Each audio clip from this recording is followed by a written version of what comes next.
noches, doctor. Buenas noches, compañeros. Bueno, en este video yo les voy a explicar qué son las palancas, cómo funcionan y cómo estas se aplican en el cuerpo humano. Pero primero debemos recordar cuál es el sistema que nos permite la movilidad. Como bien sabemos, es el músculo.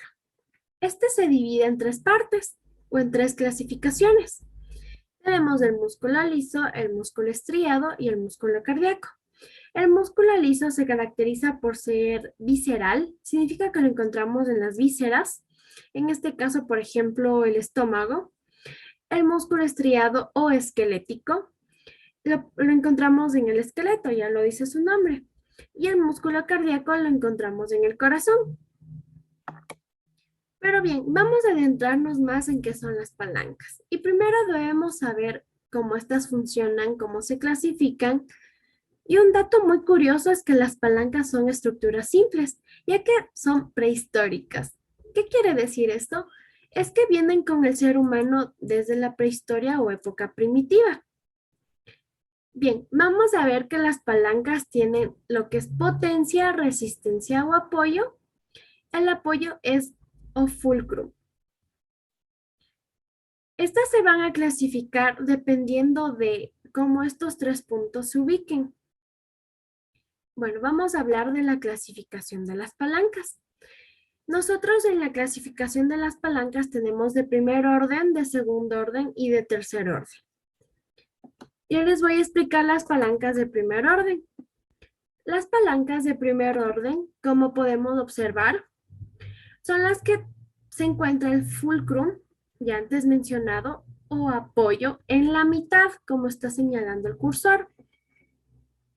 Y podemos observar que la potencia y la resistencia se van a ubicar a los costados.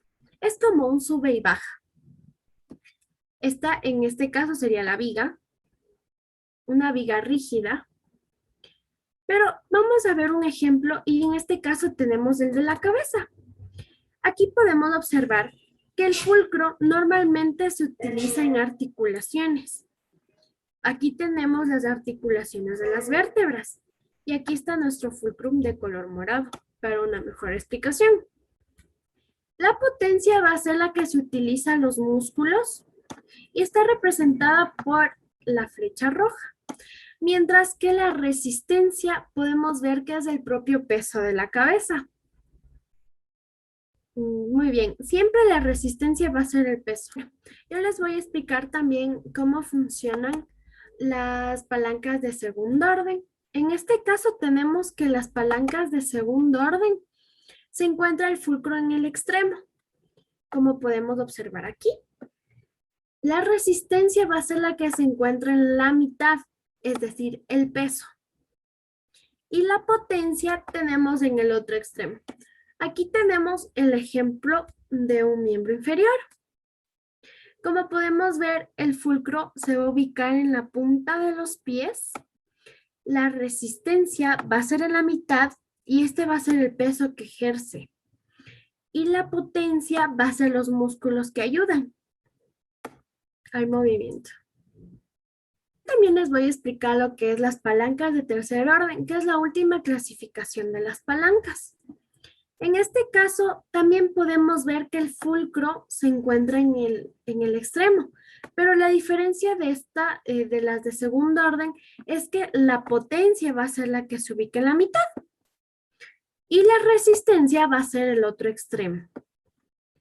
Como podemos ver, aquí tenemos el ejemplo de un brazo y como ya mencioné, las articulaciones siempre van a ser el fulcro o apoyo.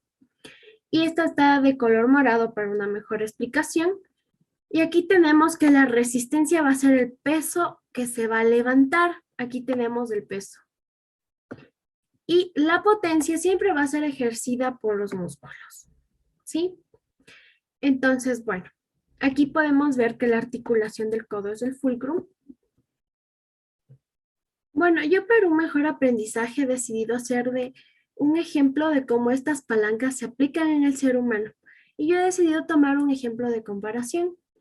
Como podemos ver, aquí tengo el ejemplo del chita o guepardo. Y como sabemos, es el animal más rápido del mundo. Pero ¿por qué es más rápido que el ser humano.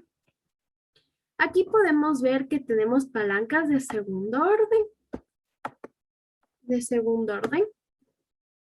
y podemos apreciar que aquí tenemos lo que es el fulcrum o apoyo, pero aquí tenemos una gran diferencia de distancia. ¿Y cómo esto implica que el chita sea más rápido?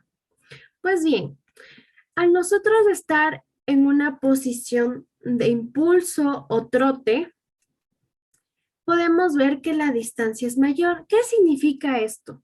Que al momento de salir en el trote va a haber una mayor cantidad de impulso, lo cual significa una mayor cantidad de rapidez. Y como ven, esta cantidad de distancia es mayor a la de un ser humano.